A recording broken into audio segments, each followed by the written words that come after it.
A diferença entre um cérebro e um computador? É sobre esse assunto que eu quero conversar aqui com vocês nesse vídeo. Vamos lá.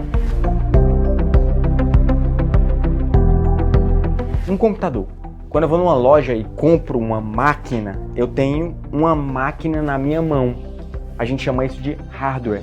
Ou seja, eu tenho algo que eu consigo palpar, pegar. E se eu chego em casa e ligo ele na tomada, vai aparecer ali umas coisas, né? Vai aparecer ali uns programas. O computador sem os programas não serve de nada, é só uma carcaça, é só um objeto. Mas o computador com programas eu consigo fazer muita coisa, ele consegue me auxiliar, porque aquilo ali consegue trazer várias ferramentas, várias opções de ferramentas a partir da programação que eu coloco naquele computador para rodar. Então agora surgiu uma outra coisa chamada de software, ou seja, os programas. E o cérebro, Márcio? Olha só, o computador eu consigo segurar na minha mão, não é assim? Eu consigo palpar, eu consigo pegar, é um objeto. Quando eu ligo na tomada, vai aparecer ali programas, são softwares. Eu consigo segurar os programas na minha mão? Não. Eu consigo palpar, pegar esses programas? Não. Mas olha só, os softwares são tão reais quanto os hardwares. Ou seja, os programas são tão reais quanto a máquina, quanto o computador.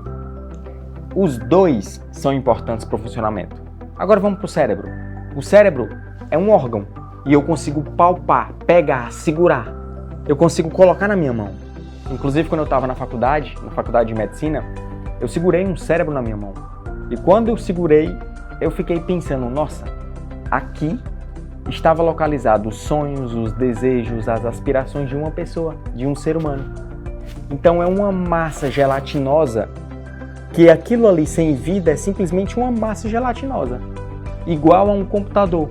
Se eu não ligo o computador na tomada e não aparece programas, é só um objeto.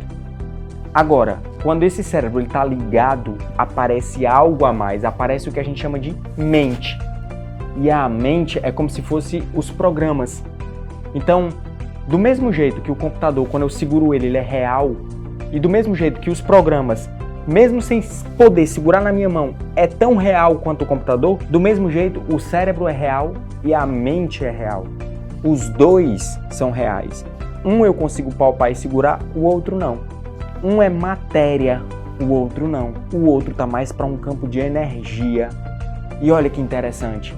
O cérebro e a mente, os dois estão no mesmo órgão, no mesmo sistema. O computador e o programa também. Só que existe uma diferença básica.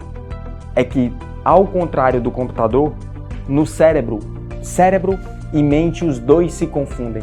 Cérebro e programas, os dois se confundem. Vou explicar. No computador, quando eu preciso de um programa, eu tenho que pegar um programa e eu instalo o programa no computador. O computador, por si só, ele não é capaz de gerar um programa. Nem o programa é capaz de mudar a máquina do computador. Como assim, Márcio? Isso acontece no cérebro. O cérebro, ele está aqui comandando a minha mente, ele está aqui comandando os meus braços, o meu pensar, o meu falar. E se eu, por acaso, eu começo a me esforçar, por exemplo, para aprender um instrumento, o meu cérebro, a minha máquina, o meu computador, ele muda, ele aumenta a estrutura, ele muda a estrutura dele. Ou seja, esse computadorzinho, ele controla a minha máquina, que é o meu corpo, e através das minhas ações, ele é capaz de mudar ele mesmo. Vou dar um exemplo para ficar mais fácil de visualizar. Imagina uma pessoa que é pianista. Se eu pego o cérebro de uma pessoa que é pianista, a área relacionada com os dedos, com a coordenação dos dedos, é maior do que a área de uma pessoa que não toca piano. A área no cérebro, o localzinho responsável por essa coordenação e por esse movimento dos dedos. Vou te dar outro exemplo. Imagina uma pessoa que é deficiente visual. Imagina uma pessoa que nasceu e com 3, 4 anos de idade ficou deficiente visual. O que acontece? A área do cérebro dela, que era responsável pela visão, que no caso seria essa área aqui, ó, a gente chama de lobo occipital. Imagina que essa parte aqui do cérebro, que seria responsável pela visão, como essa pessoa ela ficou deficiente visual, essa parte aqui, ela é como se fosse um território que está desocupado, porque não está mais servindo.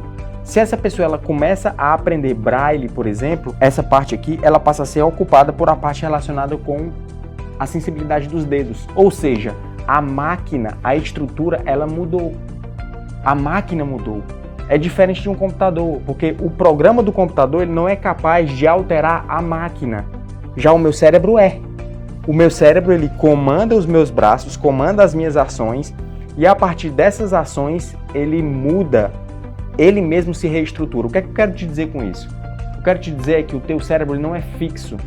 Você tem a capacidade de aumentar a sua inteligência, você tem a capacidade de aumentar as suas habilidades, todas elas, sociais, cognitivas, capacidade de ter gratidão, capacidade de ter humildade, capacidade de falar em público, capacidade de tocar instrumento, capacidade de cálculo de matemática. Nada disso é fixo. Tudo é possível de ser mudado a partir de esforço e dedicação. E eu estou te falando isso com propriedade, porque eu sou neurologista, então eu sei o que eu estou falando. Então não fique achando que existe uma pessoa que é inteligente, nasceu inteligente e você não. Não fique com essa mentalidade. A gente chama isso de mentalidade fixa. Isso já foi estudado na psicologia. Existe uma psicóloga chamada Carol Dweck e ela estudou isso. Ela percebeu que as pessoas que têm uma mentalidade fixa, ou seja, as pessoas que acham que existem os inteligentes e existem os burros, existem os que têm capacidade e existem os que não têm capacidade. Essas pessoas, por si só, elas têm um nível de sucesso mais baixo. Agora, as pessoas que já têm a mentalidade de que elas podem mudar, que elas podem mudar o cérebro dela, que elas podem, com esforço e dedicação, aumentar o nível de inteligência, aumentar todas as habilidades dela, essas pessoas atingem o sucesso. Então, o que eu quero te dizer é que você, se você tiver uma mentalidade fixa, mude isso. Vá para a mentalidade de crescimento, vá para a mentalidade de que o seu cérebro ele é capaz de mudar, porque o seu cérebro ele tem uma propriedade chamada de neuroplasticidade. Ou seja, você tem a capacidade de amanhã ser melhor do que hoje. Isso é neurológico, isso é neurociência. Fechou? Essa é a diferença de um cérebro para um computador. Porque um computador, por exemplo, um computador que foi fabricado no ano 2000 não tem a mesma performance de um computador que foi fabricado em 2024. Já o meu cérebro não. Ele foi fabricado lá atrás e todo ano ele mesmo se auto-atualiza. A propriedade dele da máquina muda, evolui e os programas também. Ou seja, cérebro e programação, os dois é uma coisa só. É como se não fosse hardware e software, fosse lifeware. Ou seja, é vida que se desenvolve, que se perpetua e que se auto-evolui por si só. Isso é a beleza da criação de Deus. Isso é neurociência.